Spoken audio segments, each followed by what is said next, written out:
నమో వెంకటేశాయ. ఈరోజు స్వామివారిని తిరుమల దర్శనానికి రావడం జరిగింది. చాలా అద్భుతమైనటువంటి దర్శనాన్ని ఈరోజు స్వామివారిని చేసుకోవడం జరిగింది. మరి ఈ రాష్ట్రానికి నారా చంద్రబాబు నాయుడు గారు ముఖ్యమంత్రి కావాలని, ఈ రాష్ట్రంలో చక్కటి పరిపాలన జరగాలని, మరి పవన్ కళ్యాణ్ గారు కానీ మోడీ గారి సహకారంతో చక్కటి ప్రభుత్వం ఏర్పాటు కావాలని చెప్పి మనస్ఫూర్తిగా మరి ఒక యాగం కూడా మేము చేసుకోవడం జరిగింది.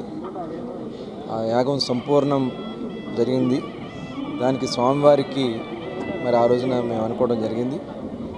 మరి గురువుగారి ఆదేశాల ప్రకారం ఈరోజు వచ్చి స్వామివారిని దర్శనం చేసుకుని తిరిగి మళ్ళీ రాష్ట్రాన్ని నిలబెట్టాలని, ఈ రాష్ట్రాన్ని అన్ని విధాలా ముందుకు తీసుకెళ్లాలని, నష్టపోయినటువంటి యువతకి, మహిళకి, రైతుకి, ప్రతి ఒక్క వర్గాలకి, వ్యాపారులకి అండగా ఈ ప్రభుత్వం ఉండాలని, రాష్ట్రం అన్ని రకాలుగా సుభిష్టంగా ఉండాలని చెప్పి మనస్ఫూర్తిగా కోరుకోవడం జరిగింది. చక్కటి వర్షాలు పడి, చక్కటి పంటలు పండి, వ్యాపార అభివృద్ధి చెంది అందరికీ మంచి జరగాలని చెప్పి స్వామివారిని కోరుకోవడం జరిగింది. తప్పకుండా ఆయన ఆశీర్వాదాలు మనందరికీ ఉంటాయి. అందరం కూడా సంపూర్ణంగా ముందుకెళ్ళాలని చెప్పి మనస్ఫూర్తిగా కోరుకుంటూ మరొకసారి ఆ స్వామివారిని మరి వేడుకుంటూ అందరికీ నమస్కారం. నమో వెంకటేశ్వర.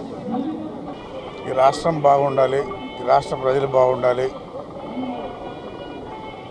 అమరావతి త్వరలో బాగా అభివృద్ధి చెందాలనే కాన్సెప్ట్తో ఆ దేవుడు వెంకటేశ్వర స్వామిని కోరుకుంటూ, ఈ రాష్ట్రంలో రాజధాని కూడా లేదు, అందుకని తెలుగుదేశం ప్రభుత్వం వచ్చింది.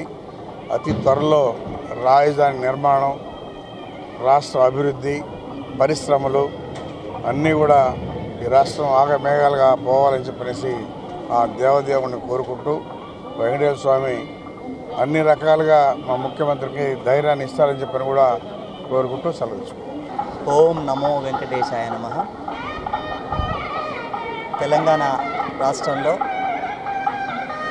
మంచి ప్రజాపాలనని అందిస్తున్నటువంటి సీఎం రేవంత్ రెడ్డి గారి నాయకత్వంలో ఈరోజు ప్రజారంజక పాలన కొనసాగుతూ ఉంది. సీఎం రేవంత్ రెడ్డి గారు సత్వరం మంత్రివర్గ విస్తరణ చేసి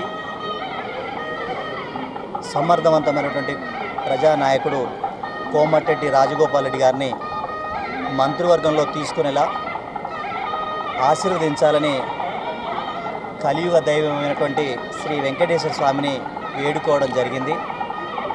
కుటుంబ సమేతంగా మెట్ల మార్గం ద్వారా స్వామివారిని దర్శించుకున్నాం. తెలంగాణ రాష్ట్రంలో అధికారులకు రావడానికి అసెంబ్లీ, పార్లమెంట్ ఎన్నికల్లో బలమైన ముద్ర వేయడమే కాకుండా తెలంగాణ రాజకీయాలు ఒక సంచలనమైనటువంటి నీతికి, నిజాయితీకి నిదర్శనమైనటువంటి కోమటిరెడ్డి రాజగోపాల్ రెడ్డికి మంత్రివర్గ కూర్పులో సమీకలతో ప్రమేయం లేకుండా, కులాలు, మతాలు, బంధుత్వాలతో ప్రమేయం లేకుండా మంత్రివర్గంలోకి తీసుకునేలా చూడాలని కూడా ఆ దేవుని వేడుకోవడం జరిగింది.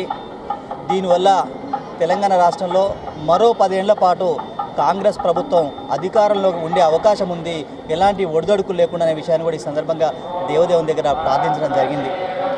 అదేవిధంగా తెలంగాణతో పాటు ఆంధ్రప్రదేశ్, తెలుగు రాష్ట్రాల్లో కొలుదీరినటువంటి 2 ప్రభుత్వాలు సమన్వయంతో పనిచేసి తెలుగువారు అభివృద్ధి చెందే విధంగా ముందుకు సాగాలని, అభివృద్ధి పథంలో తెలుగు 2 రాష్ట్రాలు కూడా ముందుకు సాగేలా ప్రయత్నించాలని ఈ సందర్భంగా దేవుని కోరడం జరిగింది.